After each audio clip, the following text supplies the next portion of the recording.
You can take the bottle out of the man. You can't take the man out of the bottle.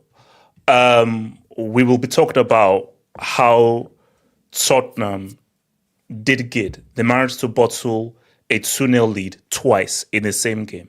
Once in regulation, once in penalty. So we're going to talk about Tottenham, Thomas Frank. We're going to talk about PSG. We're going to talk a little about Luis Enrique. We're going to even talk about Dembele.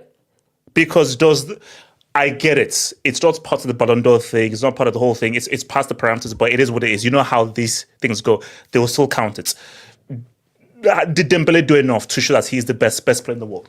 Because we need to talk about that. So, guys, we're just going to talk about it. We're going to talk about Tottenham, how Tottenham look, PSG look, and also maybe since this season is officially over, let's just put like it's officially at the end of the season and we're about to start a new season soon.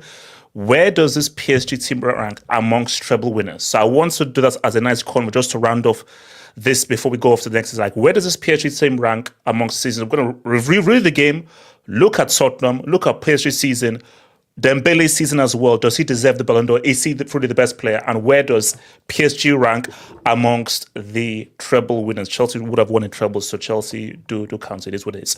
Remember, guys, like the vid, subscribe if there's anything you wish to add in to this, please feel free to send it in the business group, guys. Your super chats and your dubs help to support this channel, help to keep this channel alive, and your support is very, very key to the survival of this channel. And no, it doesn't go to OnlyFans, it goes towards world peace, man. So, let's first go to just the reaction of this game, man. Remember, guys, like the video, hit the like button. Who was surprised by this result? Ricardo, talk to me. Who was surprised by this result? Hey, Chich, man, how you been? It's been a minute. It feels like it's been a long time. Well, how you, Ricardo? How are you? How have you been? How's everything? How's the family? How's life? Life could be better. Oh wow, damn! Is it that bad? No, not that. Starting in it down, no, man. Come. I got my fat ass back in the gym, so I'm a bit sore. Pause. Jesus. Okay. Right. Okay. Well, not you know what I meant. No. Yeah. No. Okay. Yeah, I was trying to watch that last members hangout after I got scammed the week before. Yes. By the way, make sure you save those $7. Make sure you save those $7. Apparently, H still needs breaks in between, but I guess. Oh wow, that's crazy.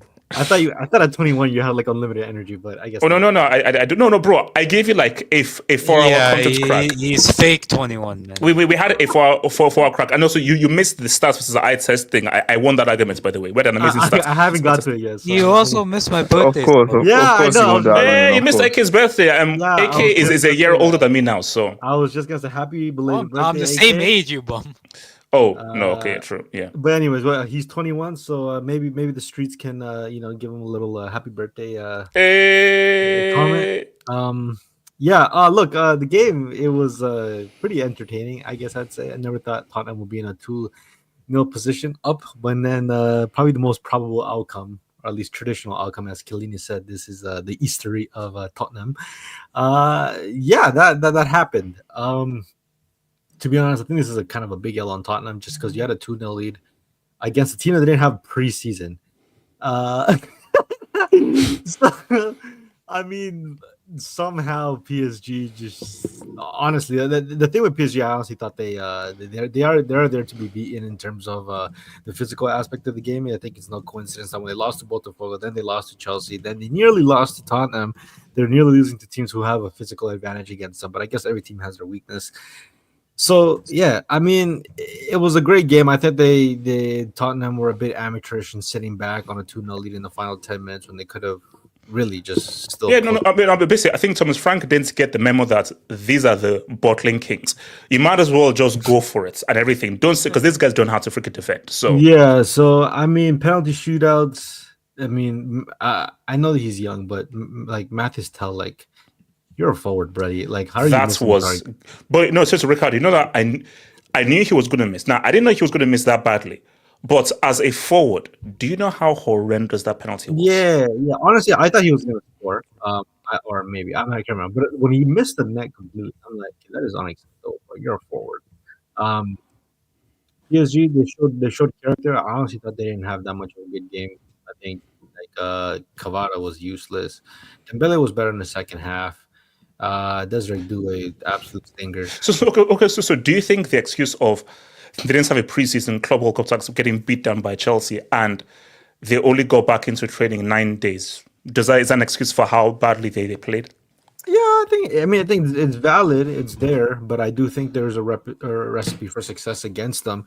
I like I've said, like this, PSG are a small team in terms. Small, I mean like physical character. Yeah, bro. They're a very techie team. They're quick. They're mobile, but they are there to be outmuscled. And I think several teams have shown the blueprint of that over the season. Last season, for a second, honestly, before who was it? Was it Kang Lian? He scored. I thought PSG's prime lasted for a whole 3 months, but I guess we're having trouble talks about them in a later segment. So, good game. Spurs did a Spurs thing. PSG showed character, and they deserve to win. No, but how impressive were you with Tottenham? Do you think that Tottenham should be? Oh yes, that's a thing. To be honest, I think Tottenham should have their heads held high because that was a good display. They didn't go 2-0 up on accident. They actually played well. No. I think that look, the better team won because PSG won, but I think over the game Tottenham performed better than PSG. Yeah, I think if you're going by like a minutes basis, the Tottenham did perform better over majority of the game. I just think when you look at the team, there's rumors that they're gonna get Savinho and Eze. But you add those two guys, Kulusevski's coming back from injury. It's unfortunate that Madison got injured, but that's true. So basically, if these guys have Kulusevski, Eze, Savio, Kudus, that's a squadron. Yeah, that's a. And Matt is taught. I'm like, even though he. Don't forget to say Richarlison as well. Richarlison. No, we're not talking about R9. Hold. No, he went bad today. He went bad today. Wait, hold out on. muscling guys. Ricardo, as the unverified unofficial spokesperson for South America, is Richarlison Brazilian? Yes or no? He's Southeast R9. But so Southeast Excuse me? Asian. Southeast Asian R9. Okay. Anyways, no, I don't know what game you watched. Richarlison was fucking garbage. I guess he was there for like vibes. I don't know. No. Vibes, bully. Basically, get it in the mixer. Get stuck in. Yeah, but he was good at the game. I mean, he did his job. Striker doing. No. Hold on. I'm not giving you points for being a thug, especially if you're Brazilian. You're not getting points for being a thug. Sorry. Come on, the game plan. You know when you keep saying that, I saw one of your tweets that said that you hate when a player is dribbling and then the commentators say, "Oh, he's dancing." Blah, blah, blah. Yeah, I'm getting a little tired of South America and thug being a word that's kind of being put together. It's canceled, man. Getting canceled. Yeah, like I'm a little tired of being labeled as thugs, but I guess it is what it is. No, trust me. Okay, let me be fair now. Robbie Savage was a thug, and that man is as white as snow. That guy is blonde, blue eyes, Aryan, Caucasian, and that man was a thug. Robbie Savage was a thug. So you can say the word, but I can't say the word. I can't use the word. I'm done. I have black friends. Abdallah, can you mute your mic? Sorry. Wait, sorry. Ricardo, continue. What the hell? Oh man, I've been gone for too long, man. I have a lot of energy. Look, I think Tottenham. To be fair, I'm gonna tune into some games because this is a really fun team. It's a fun team. I like Kudus' performance, by the way. Like this whole Nuno Mendes best left back of all time, giving Maldini shots for his. Like I was hearing he would pocket 2011 Messi. Okay, hold on. Okay, which psychopath with a nuclear in his brain said he would pocket 2011 Messi? Wait, hold on. A porn site said this. Ziman, a porn site said this. X.com. If it was a porn site, they were at least. They were saying this PSG. X.com. They're saying. Okay, hold on, Ricardo. They're saying this PSG team belongs in the same sentence as 2010, 2011 Barca. No. We're gonna talk about this PSG team and treble record because we're gonna have some real discussion about this damn PSG team. Because there's an asterisk on them. This damn team. They are better. Come on. Wait, hold on. What the fuck you talking about? Okay, I don't care whether you're 21 years old right now. You can still get his hands. Don't do that crap, bro. There was a little sequence. That I really liked. It's stuck in my memory. When Kudus was shout out Israel. When Kudus was holding Free Palestine, man. Free he was Zayo going, Pape. Let's just go. he was going tussle with Nuno Mendes, and that African strength came out. So shout out Mohamed Kudus, man. I want to see more of that this season. I got big stocks on him this season. Kenny, talk to me the game, and then come to you, Money. Yeah, Can I go after yeah. It was a good game. I didn't expect Tottenham to be this way. Obviously, I know that PSG. No. Kenny, just speak with chest. What? Like, not everybody's Chelsea, bro. No, of course not. Like you saw how we handled this guys with ease at full strength. But keep going. Yeah, no, but like I do think that physically you can clearly see that's probably the biggest weakness. And the way Tottenham played, that's what I expected from Inter. I'm saying defend well. You just set pieces, like I said, set pieces for me is the biggest weakness, and you saw Tottenham expose them in that regard. But obviously, it was a bit to be expected because I feel like PSG's probably the best part of their team is their midfield. And if you look at today, Vitinha, like Zaire Emery, like the guy is not it. And you can clearly see that, like for example, even he played like Doué, Kvaratskhelia, Dembele, and Barcola.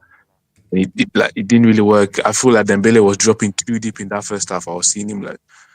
Yeah, I know the gimmick of force now is nice, but you were doing it too, like you was taking it too far. I was seeing him drop too deep. Like, you don't need to be dropping this deep. And I feel like the lack of Neves and Ruiz really hampered them in that first half. And I do think that as soon as you saw Ruiz came in and even Lee Kang, I think that's when you saw PSG actually play better. And actually, like at the end of the game, let's go. If this game would have went to extra time, I do feel like PSG probably would have won the game. But you have to salute Tottenham. Tottenham played well. They played well, bro. They played well. Kudus played well. Matassa played well. They were because Kenny, let's be real. PSG won because they just have better players. Yeah, they didn't tactically beat them. They just have better individuals. For most of 70, 75 minutes, like they were the better team. Like, I'm seeing Lesbro. Hakimi Ballon d'Or shouts. I ain't gonna lie. He's lucky the votes were done before because I ain't gonna lie. Mama was getting cooked by Jet Spence and that. Like. Can you stop? Can you stop? AK, let's bro. I'm seeing Jet Spence. Is that burning Kenny. AK was saying top 5 African of all time. Top 5. Kenny. Yeah, all I'm saying is I'm seeing. Hold on. AK, shut your mouth. So Kenny, you're telling me that one of the best African players of all time got cooked by Jet Spence. Is that what you're trying to tell me? Are you saying that? Are you saying that the best Nigerian player right now can't lead his nation to a World Cup? Hey, let's keep going. At least we get into the finals. My nation has one poor game. at this level. AK is cool. He had a poor game. We can acknowledge he had a poor game. He happened to the best of us. He was poor today. He's cool. But anyways, like I said, the two fullbacks were not the greatest defensively as well. The goalkeeper, I ain't gonna lie, that second goal, that was not it. You saved the penalty, so you redeem yourself. But that second goal, that was quite bad. All in all, like they played poorly. I do think that at the end of the day, you had that was a nice shot from Likangin and Dembele as well. Very nice cross for the equalizer. And yeah, they won a penalty shot at the end. But for Tottenham, I do think that you should be, obviously, you can't get worse than last season. You finished 17th, yeah, so you should definitely be better. But yeah, I do think that, especially against big teams, I do think that Thomas Frank knows how to set up a team to be defensively quite solid and that. So I do think they will cause problem. I'm not sure about them when they will be expected to have most of the possession and actually bring the game to other teams. But against bigger teams, I do think that they will cause a lot of problem next season. What's it called? Moneymates, talk to me. Can you pull up my AVI? Oh my god! So what's the abuse now? Hold on. You know, life hit you hard sometimes, huh? That's wild. That's what you call karma, bro. Have you seen his tweets? Have you seen his? No, I've not seen his tweets. I haven't seen his tweets. I'm just saying, life hit you hard. Mikel So Arteta was watching okay. that game. So my name is be real. Did you smoke on this park? Don't be shameless, because smoking on this park is sad. Did you smoke on this park? HH, Tottenham were 2-0 up in the 85th minute and somehow lost the football match. Wait, was it the 85th minute they got it to? Yes. Yeah, it was the you 85th. couldn't. Yes. HH, that is the easiest pack to smoke. Like, you know when people start talking about, Spurs can take confidence from this? Bro, if you bottle a 2-0 lead in the space of 7 minutes, you can't take confidence from it. I don't care who the opposition is. Like, there's no confidence to take from it. Because... Okay. Put on, take off. No. Hold on. Take off. Hey, take off your Arsenal cap. Put on your football cap. Let's just create a scenario. Let's say Eze and Savio were on that team. Do they win that straight up? Well, here's the thing. You can say yes, no, but that's too much of like a guess to say, these two players will automatically make you win a match. At the end of the day, they played a team that has played the most football out of any team in Europe. They've had no preseason. They've had no rest.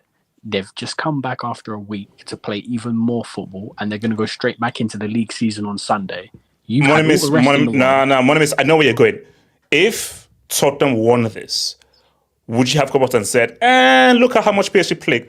Look at how much better PSG are than them, personnel-wise. And let's be real, PSG won this game because they just have individuals that Tottenham simply don't have. Well, I think Tottenham got the better of PSG, not just because of the individuals, but also I think Enrique just completely ruined himself with the lineup. Like, João Neves was not in the team, but then for some reason he didn't play Fabian Ruiz, which made no sense.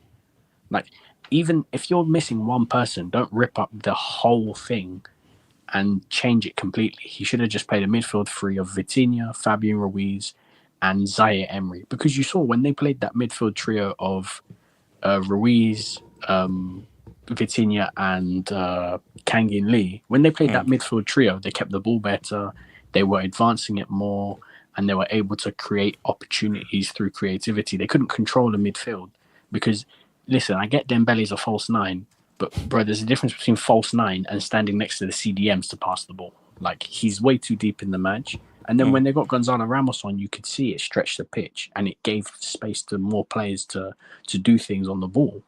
So I think Enrique got the whole thing wrong today in terms of lineup, in terms of tactics.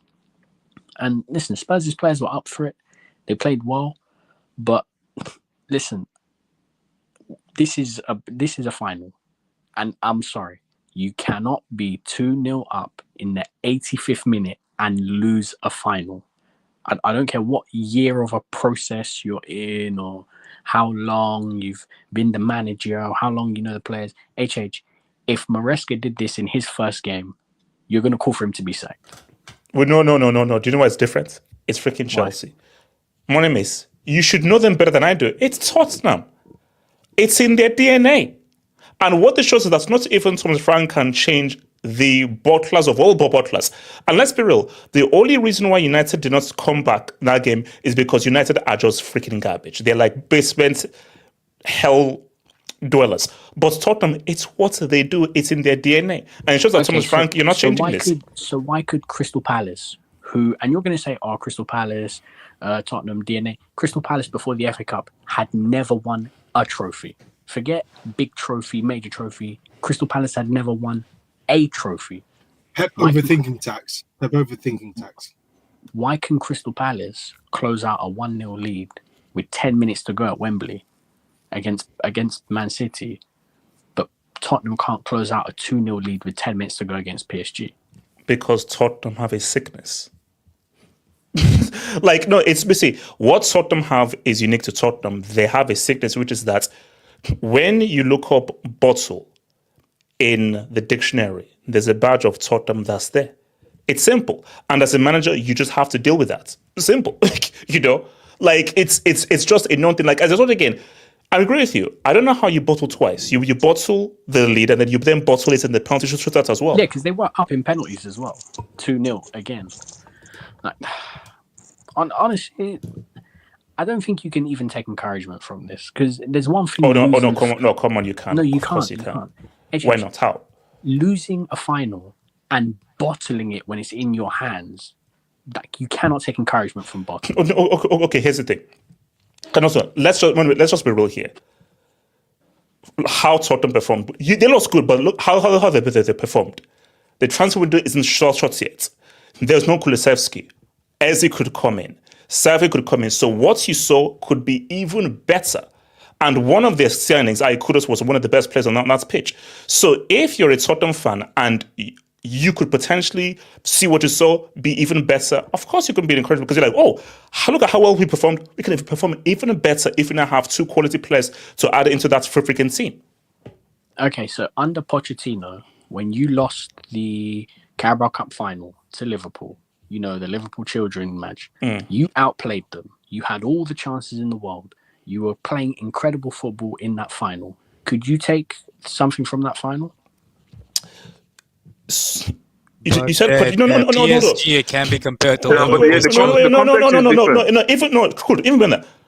So you mentioned Pochettino. Is that the same guy who benched the guy who scored a hat-trick in the semi-final to take me to the final? That same moron, that same bitter male, that same loser, that same idiot, that same brick. He cried after losing in the Gold Cup final, by the way. Oh, that same guy. Did you see that video? Basically, when he was giving his speech to players after after the game, right? He was crying. Mm. No, but see, I still feel this is your Arsenal side coming through. It's not. No. Okay. Going toe to toe. There's no solace in bottling. I'm sorry. No. Wait. No, Monuments. You have to look at both ways. You lost, and the way you lost is trash. It's criminal because to be 2-0 up with so long to go and lose is still trash. But at the end of the day, this is a new manager. This is a new coach. This is a new direction. See, if this was Ange or still the same manager, it's like, bro, have you not learned anything? This is a new guy coming in with new ideas. And also, one of his key midfielders, if Bissouma decided to be a moron being late and he couldn't be part of this. So my thing is that you have to look at the fact that this is a new direction, a new manager, and they could get even better. So if you're a Tottenham fan and get money, you have to know it's Tottenham. Hence why when you bring in the whole Chelsea thing, bro, if this was Chelsea, you are sacked because of Chelsea standards. Chelsea standards are not Tottenham standards. They simply aren't. So you have to look at the club. What the club are is different. If this is Real, Barca, Bayern, or thing, and this happened, oh my gosh, you are sacked because that is unacceptable. For Tottenham, with a new manager, come on, you've got to be realistic. I didn't mention sacked. I just simply said, I don't know how you take positive from this, because you played the best you can play, and you still lost. When you had it in your hands and you lost because of yourself. No, but Manuel, you keep on missing that. What if Eze and Savio come in? You're like, how we performed, even if we lost, we could perform even better if we have these 2 players come into our team. So my thing is that if it's Tottenham, you're like, oh, Kudus looks good. Look at how we just look good tactically. Oh, what if we not even improve by 2 more players? Of course, that's a positive. Like Monuments, they can be. You can do 2 things at once. You can be sad that, wow, we bottled a 2-0 lead and we're this close for winning another trophy, and we stupidly, unprofessionally gave it away against a team that was right there for the taking. Because Tottenham, you should have won that. So you could be pissed off. But at the same time, you could be like, there's a new season about to start. This is a new manager. This is a new frontier. This is a total reset with a new formation, new way of doing things. And you performed better than these guys for 75 minutes. And you could get 2 more players to be put into it. So that's a positive. You can do both. Not if you're an Arsenal fan. Agree to disagree. Okay. Can I speak on this? Yeah, Ike, go for it. Yeah, man. First of all, off topic, bro. Having a 9 to 5 is amazing, man. It's amazing, bro. Said nobody ever. Nah, I can't lie. Basically, today, I know it's 2 days after my birthday, but today I go to my desk and all my coworkers surprised me, and I had cake and all that. Bro, a 9 to 5 is amazing, man. Bro, you old heads always talk shit about that. It's amazing. Hold up. I didn't talk crap. No, wait, hold up. I'm just laughing that you were excited because your coworkers gave you cake. This guy found friends. Oh, they also No, they gave me cake. Hold on. Ricardo, next thing that's yellow, bro. No. No.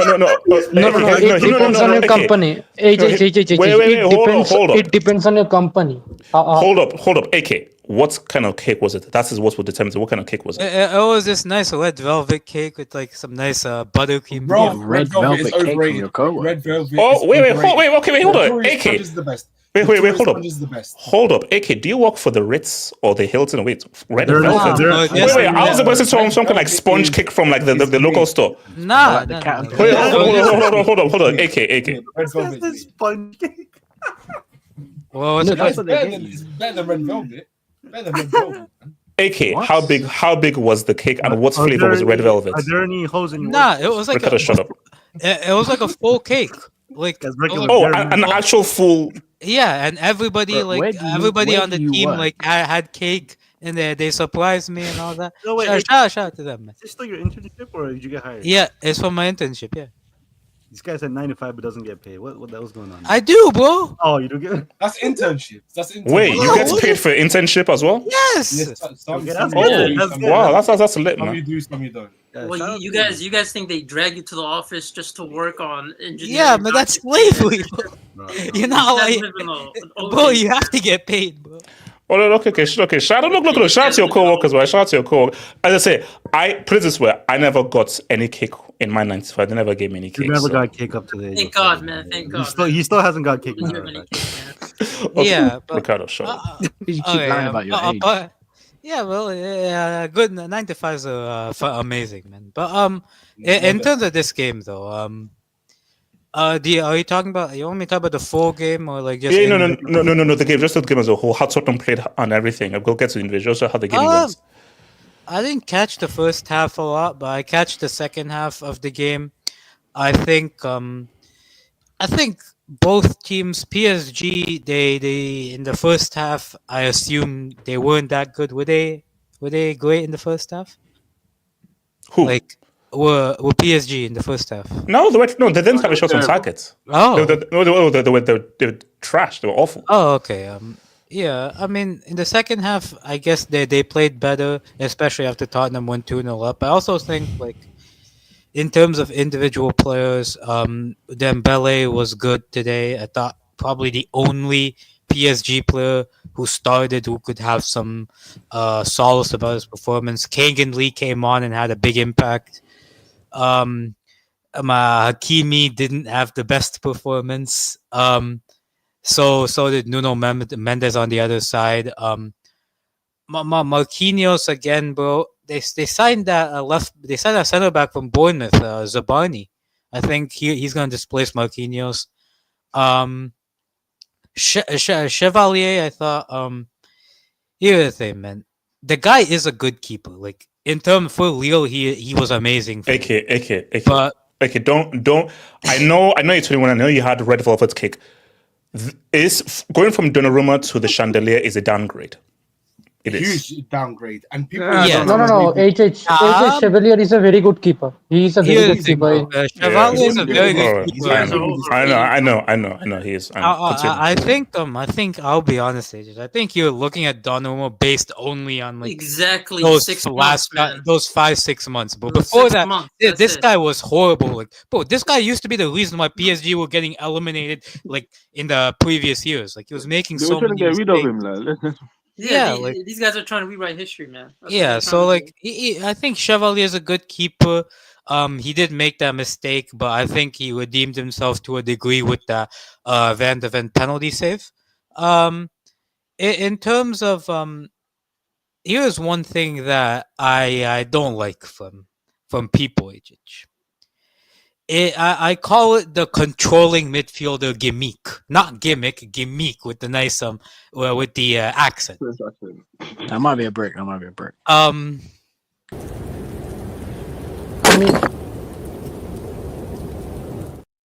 One more for his birthday.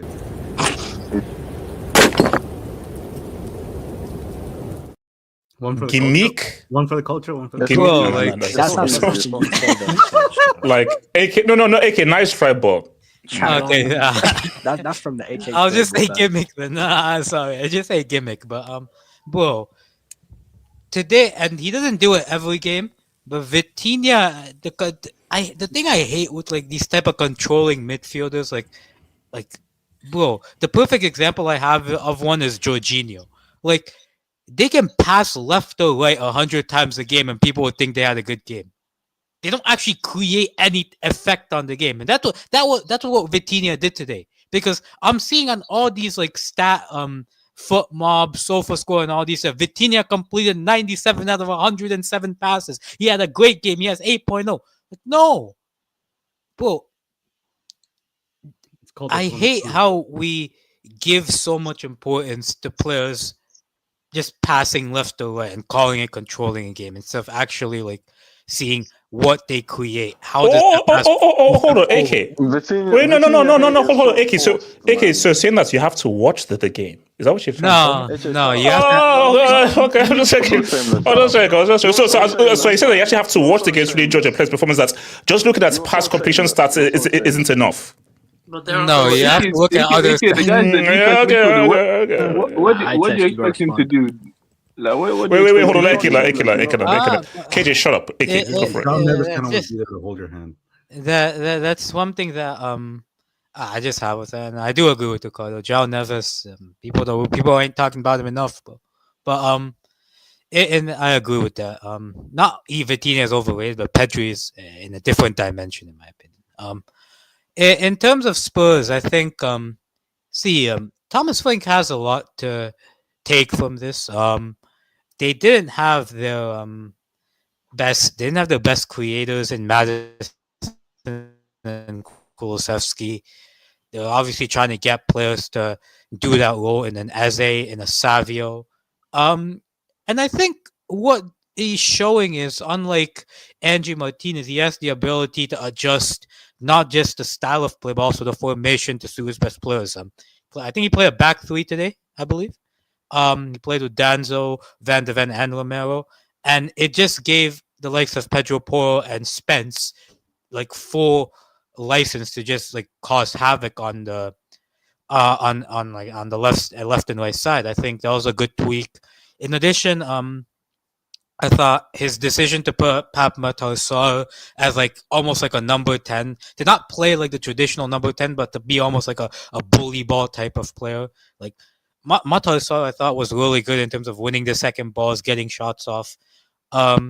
Kudus, bro, this guy's a top player, man. I mean, in terms of he's able to hold up the ball well, he's able to carry past players, he's able to, he's good 1v1, but he also has the physicality to stay with like top level center backs, top level fullbacks as well.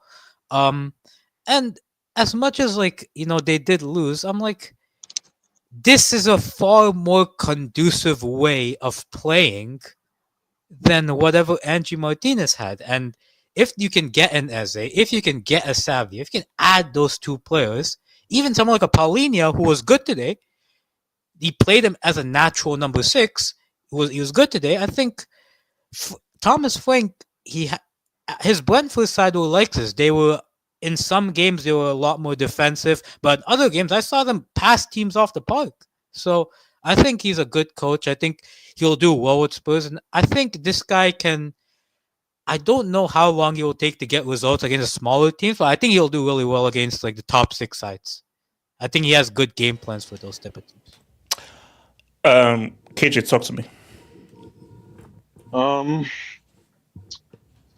Come September 22nd, Ousmane Dembele will be lifting Ballon d'Or. Wait, hold on. We'll get there. That's a You're separate gonna section. Just like focus on the to game. defend this team as a treble. After having those No, KJ, you have to talk to that. yeah. No, that's cool. That's cool. Wait, hold on, KJ. That's because we have to talk about Dembele, but just talk about the game in general. About how PSG got cooked for 75 minutes, but it was an individual quality that let them go through. Are you saying lack of precision tax?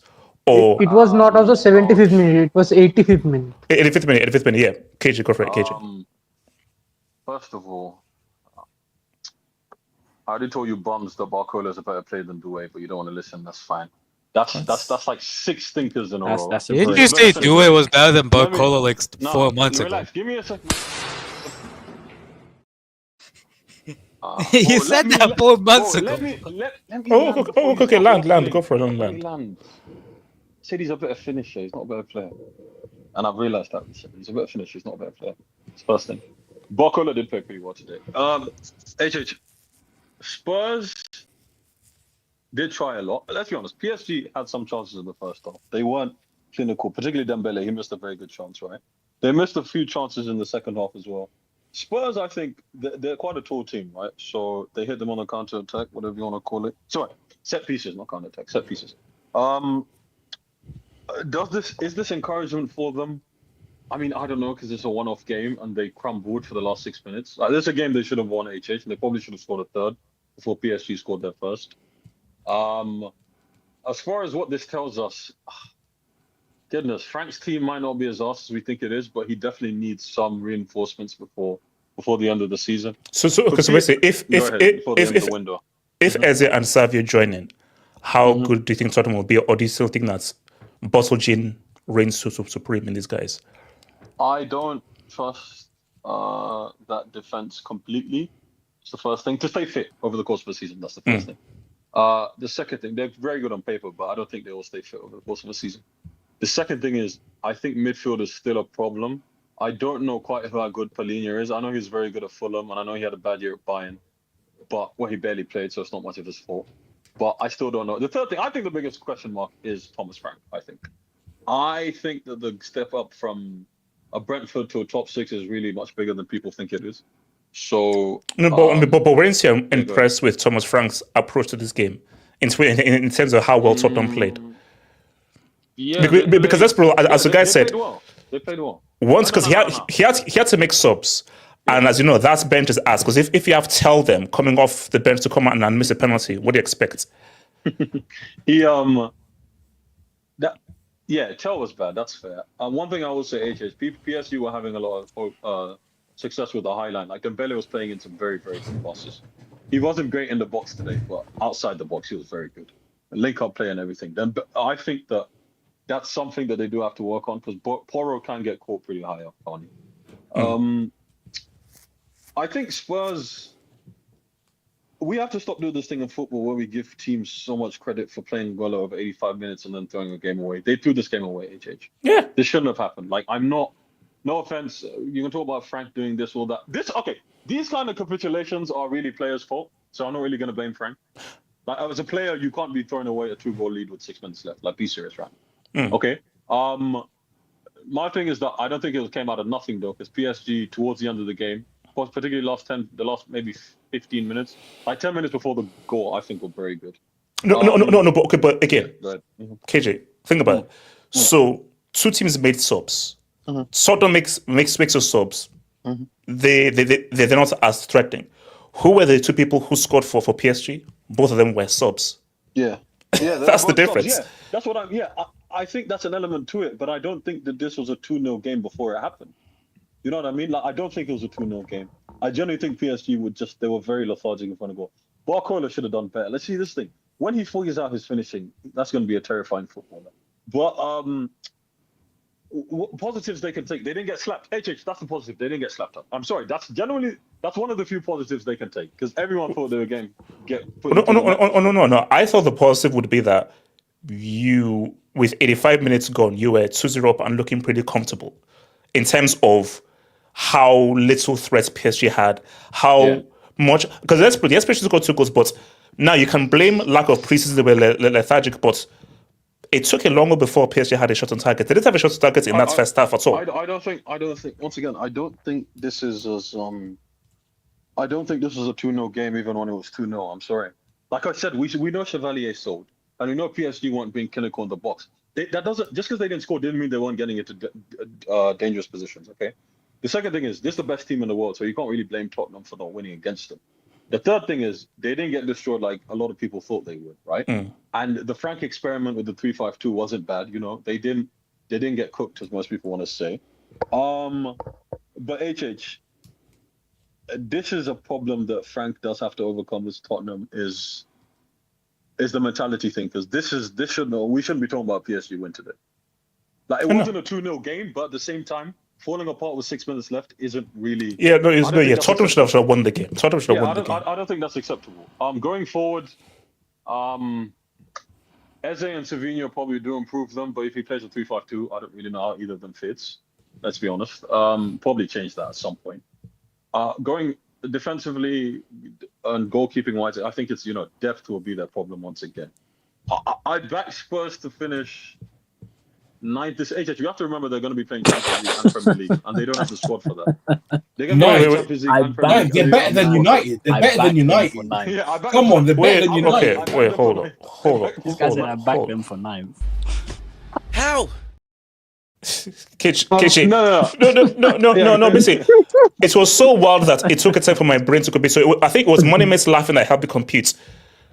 Do you know when you say you back a team? That means it's like, oh, I backed them for 3rd, I backed them for 7th. You back them for creeping onto page 1. Yeah, KJ, I'm confused. KJ saying 9th, like I back them for mid-table. Like you said the position just to make it sound better. Like, yeah, 9th. Said it like they were in the title chart. Yeah, like Wait, hold on, KJ. Let's be real. I don't think Tottenham did your backing for 9th. Yeah, man, I backed it in 13th, man. No, I take that back. I take that Oh, back. man. I don't think they're finishing top 6. I don't think they have the depth. The Champions League, let's see how far they get. But once again, I think Maddison and Kudus being injured is a big problem. And like I said, those defenders, if they go down, you're back to Archie Gray at centre back. We know how that went last year. A fucking disaster. It can't be worse, but it certainly might not be better. So yeah, from this game, PSG Chevalier. Goodness me, it's only one game, but that was bad.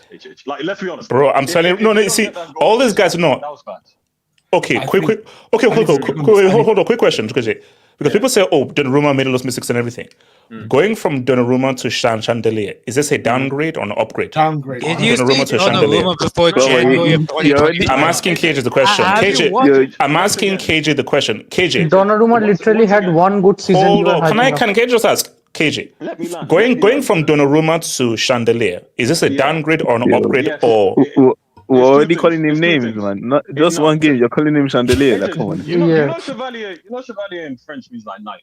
So you can find a slander name for that. Okay. What's his name? The problem is that it's not as big a ground as people say. That's one thing. The second thing is people need to relax on this Donnarumma slander. Like, bro, let's be real here. This is a player that's won player of the tournament of Euros. Okay, stop acting like this some bum or something like that. Okay, that's the first thing. The second thing is No, but KJ. the second thing is between let me land. No. Seriously, the Donnarumma slander is insane, bro. Yeah, But it's cool. diabolical.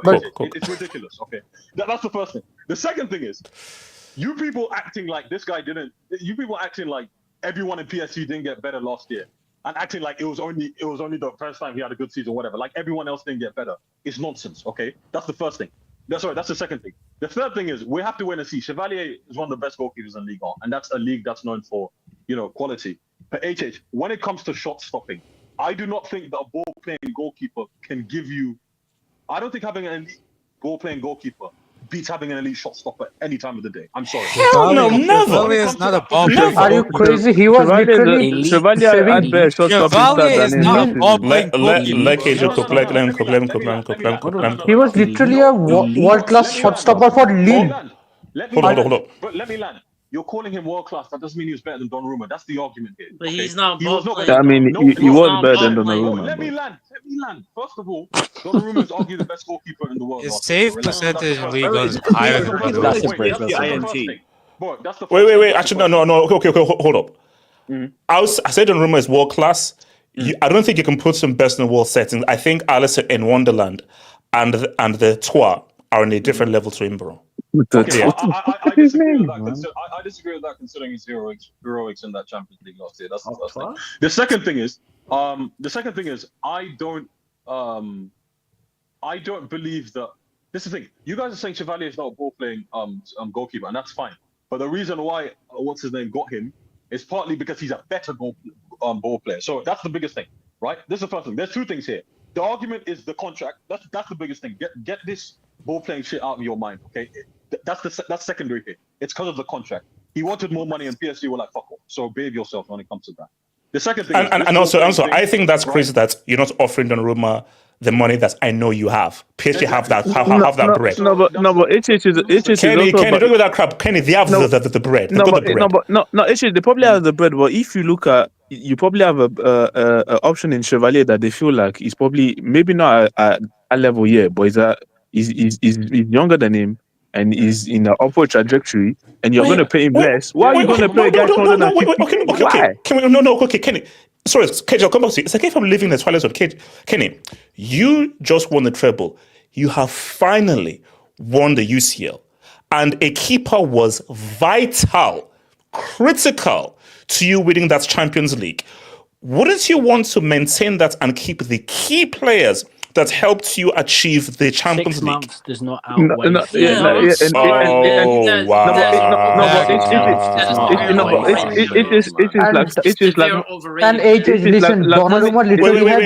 Hold on. Kenny, and then back to KJ. Kenny. It is like Money Mitch just said, this is not Donnarumma's first year. He's been there for like 4 years now since he left Milan.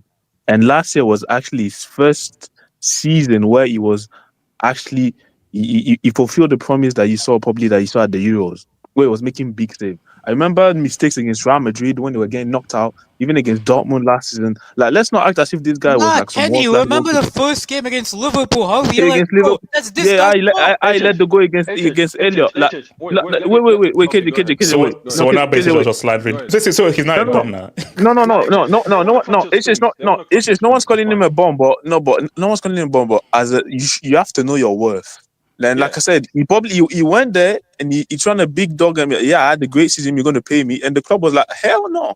That's not what happened. And Kenny, I'm saying that's crazy. Kenny, I'm saying that he is worth top thing because he's one of PSG's best players. Okay. So Kenny, are you telling me that Donnarumma is not one of the best players in that PSG team? One of their best players? I don't think he's one of the. I don't think he's irreplaceable. I don't think he's, and that's why they go Chevalier. I don't think that he's a replaceable. Okay, hold on. KJ, go for it. KJ. You're talking about his irreplaceable. So the guys you want to talk about that are better than Donnarumma are Alisson, Thibaut Courtois, not within PSG's, not available for PSG. And then I don't know who else you're going to put above him. That's fine. Those two are arguable. The rest of the goalkeepers in the world, I find it very hard for you to make an argument for that. The second thing is. Wait, hold on. KJ. What's it called? The second thing is this thing about the wages, HH. I think he's currently their 6th or 7th highest paid player. And a new deal would push him close to Dembouz, or Dembouz is one of their highest paid players. HH, currently Lucas Hernandez is on a higher salary than Donnarumma, okay? Whatever you guys want to talk about the financials of PSG, right? With a goalkeeper who was just voted Champions League goalkeeper of the season, right? And who just came off his possibly best year, has 1 year left on his deal. Who the hell isn't going to use their leverage to get a better deal? Yeah, that probably means you guys should have signed Edouard Mendy on a permanent. Give me a second. The deal you were offering at the start of the season is not the same deal I think I'm worth. No, that's fair. Every sportsman does it. So whether you guys think he's not worth it, that's fine. I would have argue that he is worth it. That's subjective. And the club doesn't think KJ, what we think is not important. What PSG think is the most important. That's fine. Yeah. That's fine, brother. That's fine. And what PSG think I think is wrong and freaking stupid. But where they play out. Sorry, KJ. No, hold on. KJ, and then I'll continue Money Mates. KJ. Let me just land quickly. So what's it called? HH, one thing I will counter to that, the argument that I just gave myself is Enrique is the most important man in PSG. PSG are trying to build a new type of system, a culture of the club. If they feel like a player is asking too much, they're within their rights to do that. What's his name? Get rid of Donnarumma for Chevalier. I personally don't agree with it, but Enrique is the most important man in that club, and what he says, I think, if you're going to back a manager's vision, should go. Do I think it's the wrong decision? Yes. Do I think it's going to backfire? Yes, but we have to see if that's the reality, right? My question here is, you guys arguing about what? Wait, hold up, KJ, is this true? I mean, they're trying to sell him, so no. HH, he was a free transfer. Yeah, that's what I'm saying. HH. Yeah. He came in for free, right? I think he was free, right? On a big wage. He has 1 year left on his deal. He sees I think Asensio, they're trying to sell Asensio, but he's trying to they loaned him out. He wants an improved salary because he's improved as a player.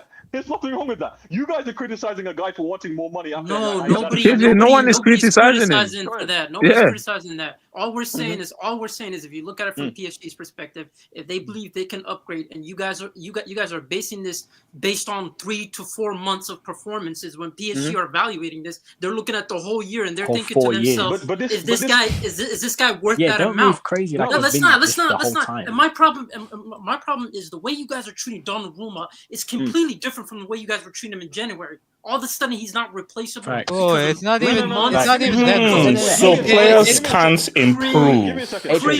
Players can't become better. That's I had a question. That's PSG's perspective, man. That's PSG's perspective. We're not saying. And their perspective is trash. And their perspective is trash. The perspective is what won them the UCL, bro. What are you talking about?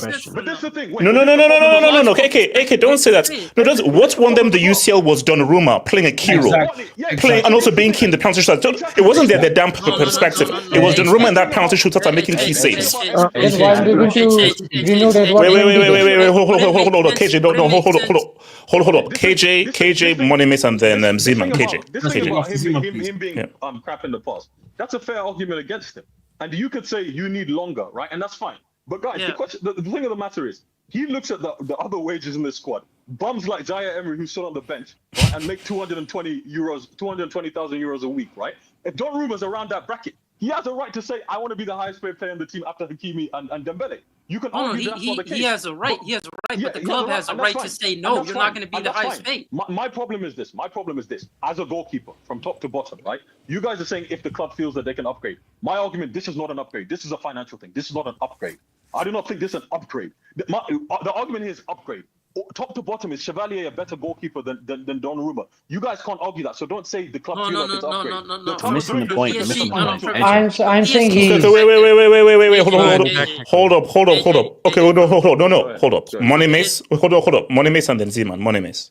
Two things. One, KJ, you're missing the point. It's not an immediate upgrade, but the reason why they're willing to take Chevalier is because he's a level down from Donnarumma.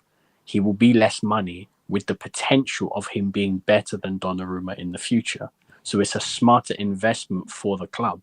And second of all, you guys are... Wait, hold on. Let me finish. And second of all, you guys are moving like Donnarumma's... The way HH speaks about Donnarumma, you would have thought he's been Alisson for the last 4 years. Exactly. There's no difference. And you're going to drop the break and you're going to move mad. There's no difference between him and Edouard Mendy at Chelsea. Yeah, what he did for you guys. What the fuck you talking about? That's insane. Yeah, you know the funniest thing, Money That's Miss? insane. Yeah, And I respect my African brother and everything like that, but Fragile ego. okay, Kenny, maybe I'm wrong. Did Mendy win a penalty shootout in that UCL run? Yeah, but he made some important saves. He did for Senegal.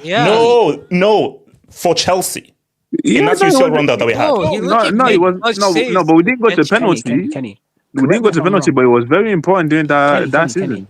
Correct me if I'm wrong. I'm pretty sure Edouard Mendy he won the best goalkeeper in January, and he still ended up having the most clean sheets of any goalkeeper. So wait, hold up. Just be clear. Just wanted to know. So you're saying that what Mendy did in that short spell is similar to what Donnarumma did for PSG last season? Yes, he's Yes.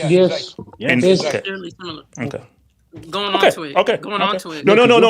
Money Miss has to finish that. Come to Zeman. No, Money Miss. You're And then come to factoring in Zeman. everything he did afterwards. You know, the West Ham punching the ball delayed. You're factoring in all of that to Edouard Mendy. Evaluate January 2021 to May 2021.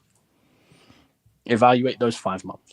What's his name? Tuchel came in. We changed the system. We conceded 4 goals the whole season in the Champions League. The fact that you think it's predominantly one of the reasons you did we're not saying predominantly, but Mendy was key as well. But KJ, you can say the same thing about PSG as well. Pacho and then Nuno Mendes was out here looking. It's the same thing. I mean, Slime. Can we? I mean, yeah. No, Mendy made some good saves against Madrid. Wait, I have a question. Who contributed more to their team winning in 21? Mendy in 21 or Donnarumma this year? Who was No, more? I'd say Donnarumma in the Champions League. I said Donnarumma. Okay, there we go. So That's the facts. What are we talking about here? What are we talking about here? No, but what I mean by that is if you look at the levels that he reached compared to what he was at the past, like for example, I think Mendy probably the level he reached here, he got whatever he did, but you can let us see that they probably don't want Mendy even Mendy at some point wanted to get extended. You know, Chelsea would not extend. Oh yeah, 100%. I remember that. Wait. Okay, hold on. Ziman, go for it. Ziman, go for it. Ziman. Yeah. To also add to Money Mason's point about like the short term, people looking at the short term and saying make a decision based off that. If a guy comes to you and he says, I want to be one of the highest paid, and you're looking at your wage structure and you know that if you pay him a certain amount, other players in different positions are going to be asking for the same amount because of their contributions and their future potential and how they've performed this year in terms of that short span. They're going to be using the same type of arguments that you expect the Donnarumma to use. So from a logistics standpoint, it makes complete sense why PSG is saying, I'm not going to make you the highest paid. I know you did well from January onwards. That makes less sense. Let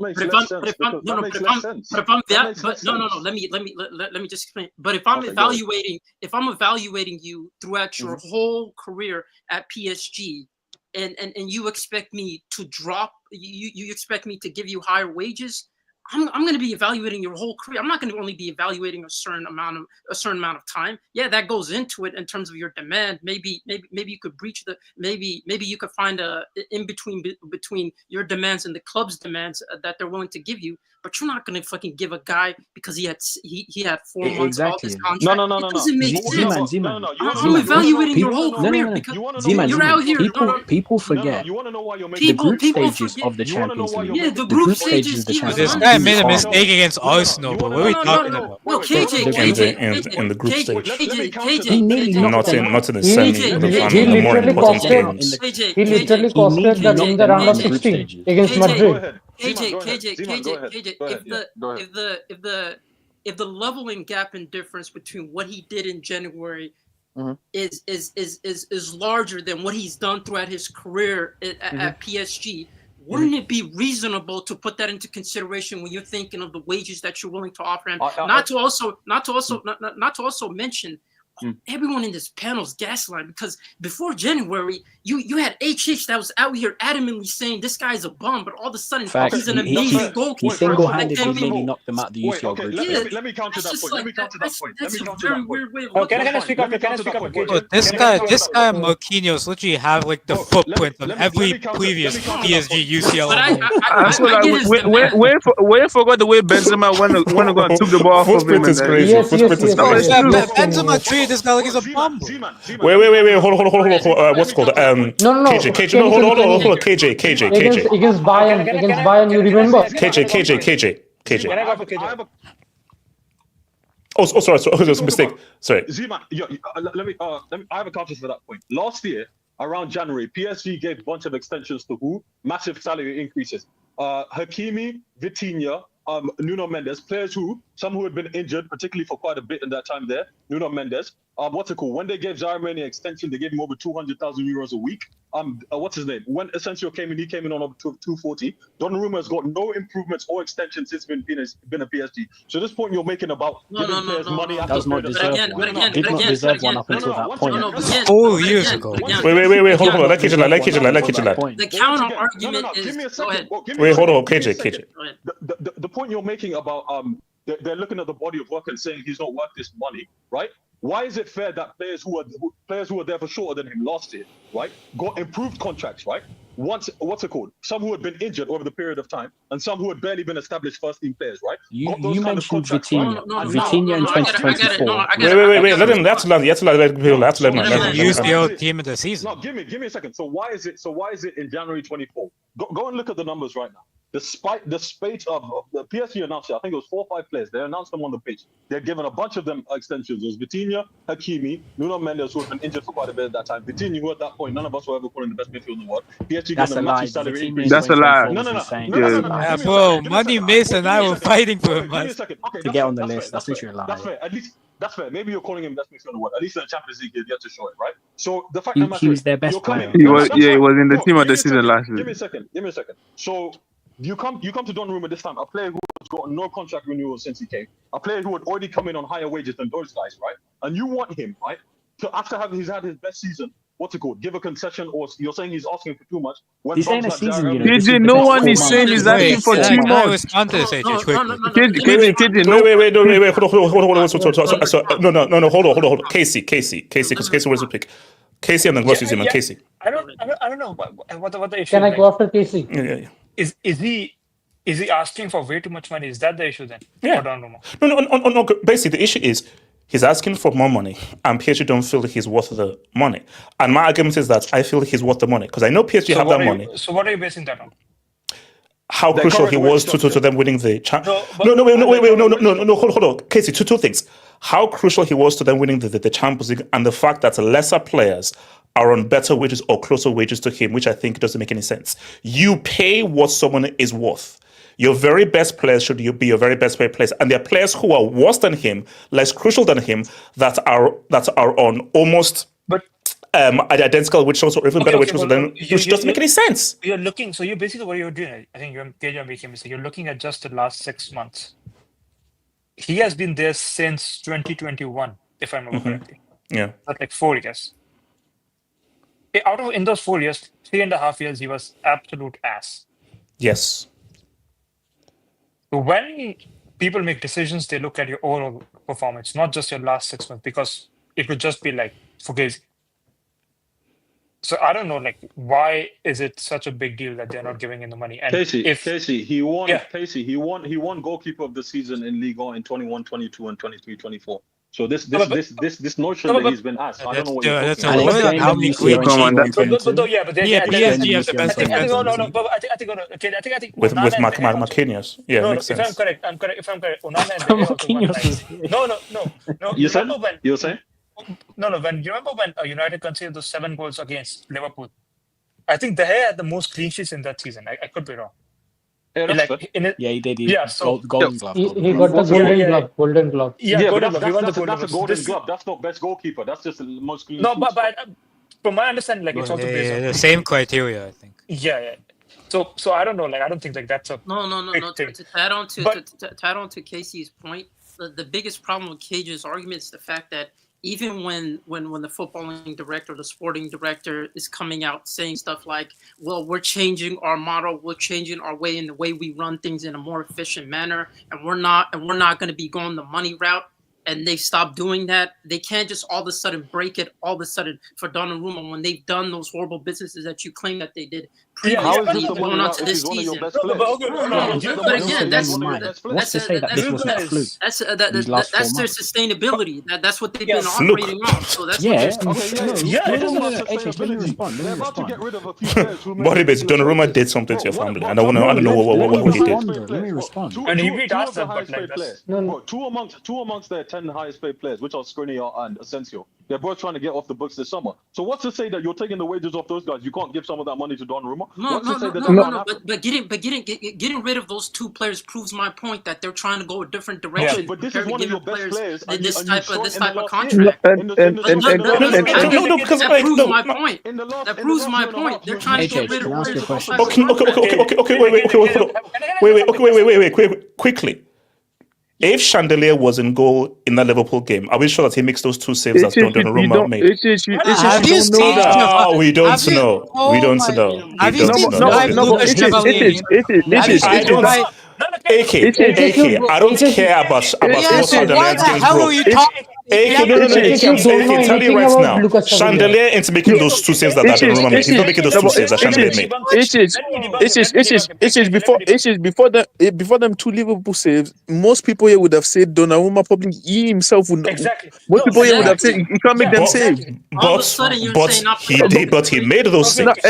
But he was money against Villa, and he was crucial for these guys. And HSE was, and like people have said here, no one here said Donnarumma does not have the right to ask that money. But in the same way, PSG have every word to say we don't feel like you're worth that. No.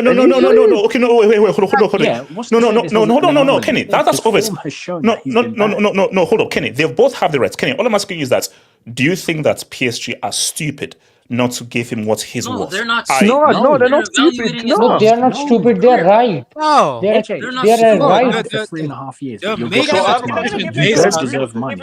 This guy was actually dropping disaster plus No, after disaster plus. guys, let me know, guys. No, guys, went that. No, hold up. Money Mace, hold up. Money Mace, Z-Man thingy. Chandelier better be the next Buffon. The way you talk about the Chandelier better be the next Buffon. If this guy's not the best Buffon, I'm gonna remember this conversation. Nah. You know what? If he is No. Zima, Zima, Chandelier better be the next, better be the French Buffon or the French Noir. If he's not, Zima, if he's not the French Noir, what he was going to do? Let me respond. As you say Chandelier should be the next Gigi Buffon. When Donnarumma goes to his next club, I expect to see the best goalkeeper in the world. The way you guys have been. He's coming City. He's coming Yes. City. He's coming City. He's going City. Okay. Always doesn't have bloody Chandelier, but this guy better be amazing, bro. He better. I'm watching very closely. This guy better be amazing. Hold on. Bloody Chandelier. You know what? Wait. Hold up. KJ, hold up. Money Mace and then KJ. Money Mace. That's I bet if you can, man, the last one.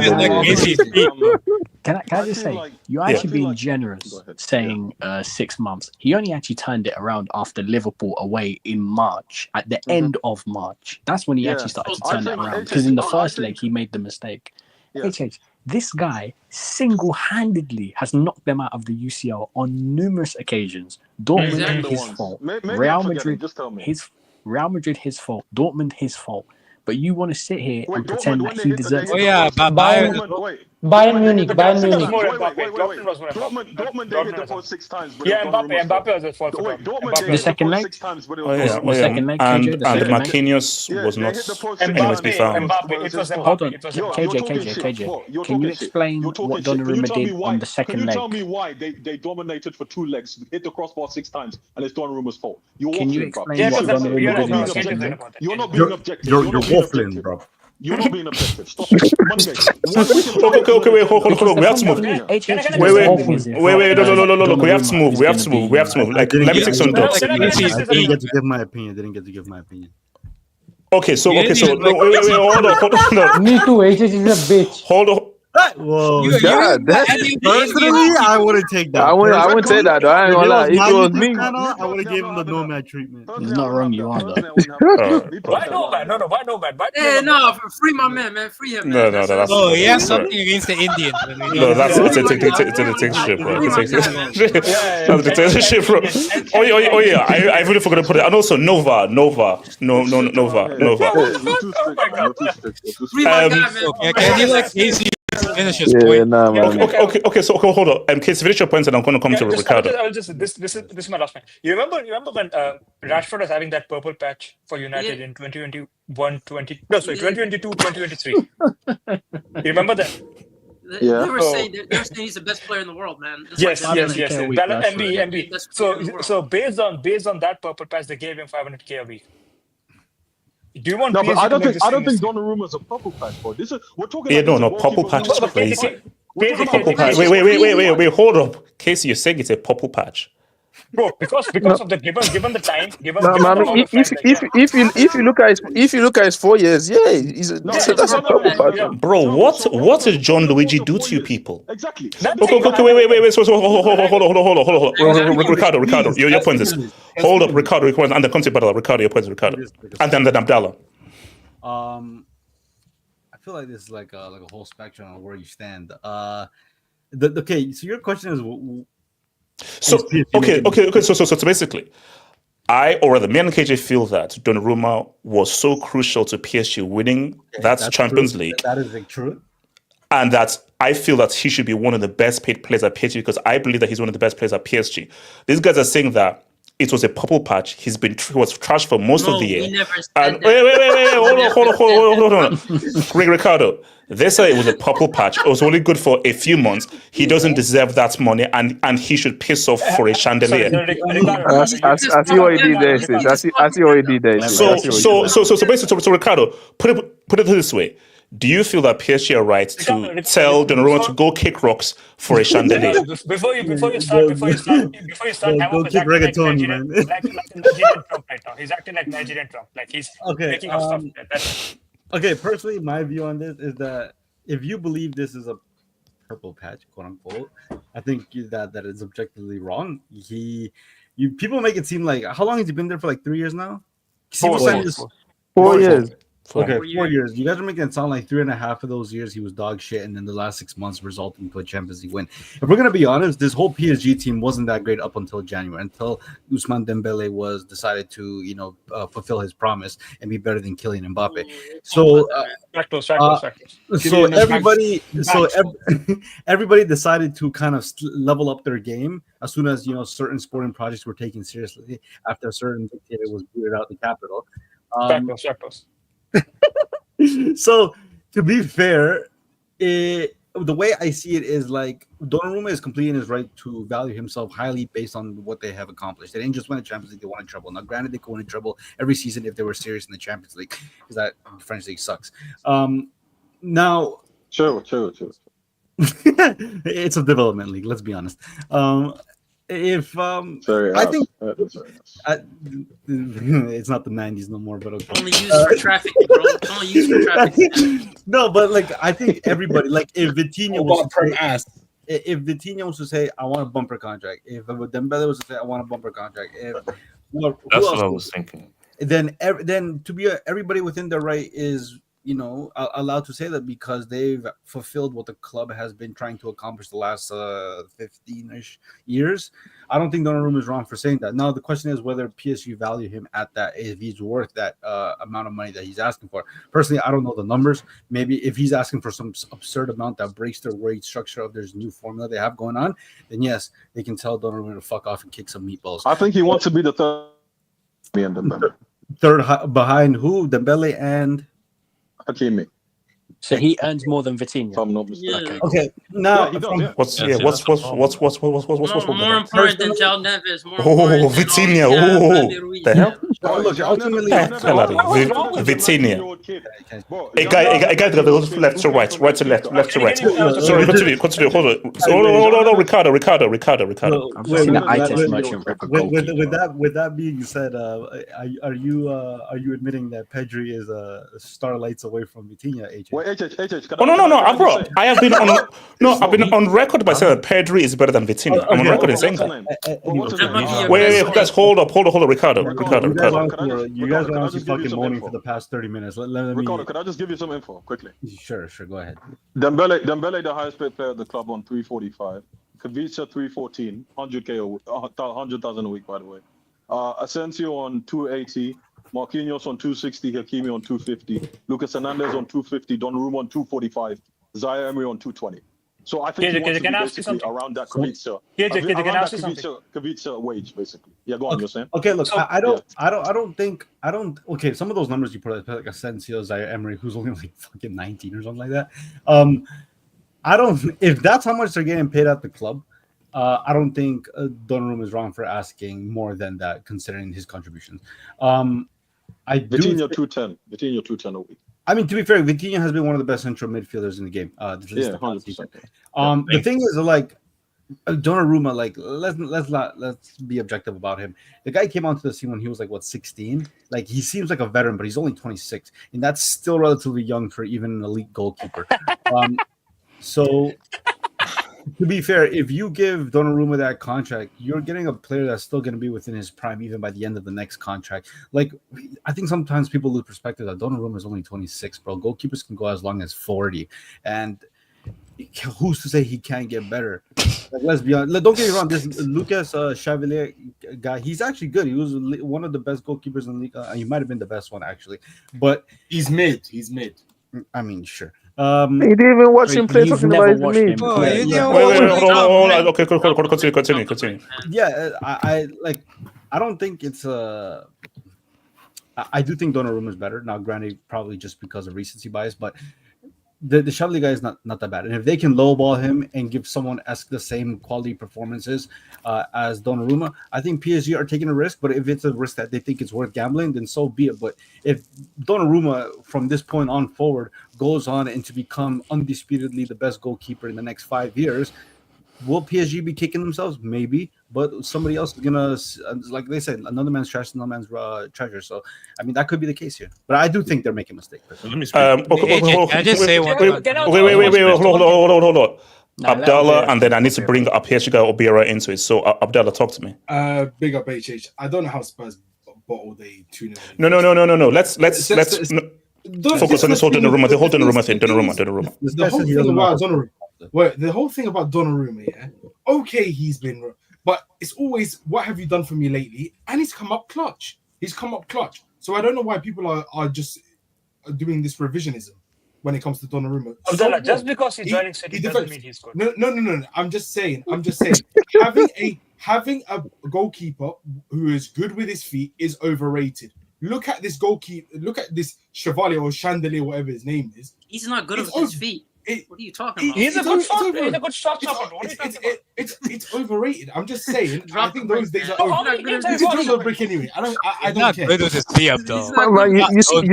You saw one game of this guy. All of a sudden, now it's trash. That's it. This Chevalier. I've been hearing about him for the past year or so, and these hipsters have been bum licking him for a year. Oh, we should get him. Look, on the big occasions, he nearly bottled it. Didn't he save a penalty? No. He had one game. Why would they tune him No,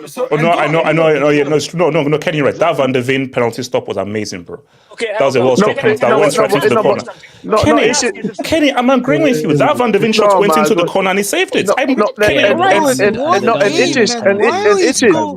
And it's just, I see what you're saying. For that first goal, the guy made some world-class save. We're blaming him for the first goal. What are we doing? The guy made a great save for the first goal, and then you're saying, "Oh, Donnarumma would have saved it." What? No. You see him on the side. Donnarumma saves that second goal, bro. Wait. 100% second goal. Wait. Hold up. Let me come to Obiera. Talk to Obiera. As the resident PSG fan here, where are you on this whole Donnarumma thing? Yeah. So I am 100% with you, HH, on this. Because when we look at where Donnarumma finished last season, and also you guys don't even watch Liga, so don't talk about he only started doing well since speak on it. You guys don't watch Liga, so that's H doesn't watch any football. I do. So I'll be with you. Ricardo, Mimi, like no one was here. Obiera, go for it. Hey, wait a second. Obiera. Who just said the N-word? The second thing is that when we look at where Donnarumma finished last season, not me. I don't think that there is any goalkeeper that can come to any of you guys' minds as to who is better or who has been the best GK on this planet. It's clearly, I mean not clearly, but it's definitely Donnarumma. So therefore, Casey, Seamus free. Stegan's got a shout. It is probably one of Courtois. It is Courtois, bro. Like, what are you doing? Oh, this guy's. Isn't Stiggin trying to be before start? Sorry, continue. So Obiera telling me that Chevalier is not worthy of the mighty gates of Paris. And the bum-ass gates of Paris. Please. Then those gates dunk on you. You guys You want to take that from an Arsenal? Sorry, Obiera, continue. Wait, guys. Hold up. Okay, I'm gonna start meeting guys. Obiera, talk. Obiera, go for it. I'm coming back for Chelsea next season, but so like when it comes, like we win, but so basically, you're saying that you feel that Donnarumma should be paid. Yeah, you're not responding. Because we not responding what you said. There's no other choice or option that we have here. If Donnarumma leaves, there is no goalkeeper that we can buy or have that is better than him. So if he leaves, then we are left with a lower quality goalkeeper, and we will probably end up backfiring on us. So, and I'm still to this day, I'm looking back at that Odegaard save. We were, I believe, was it 1-0 up on aggregate against Arsenal, and Odegaard had that power shot into the corner. I don't know how Donnarumma saved that till this day. Can you pin Sipster Jim Jam's comment? Yeah, I was gonna say that. But that I was gonna say that. But that is making a point, though. You're making a point. Wait, what's this? Scammer,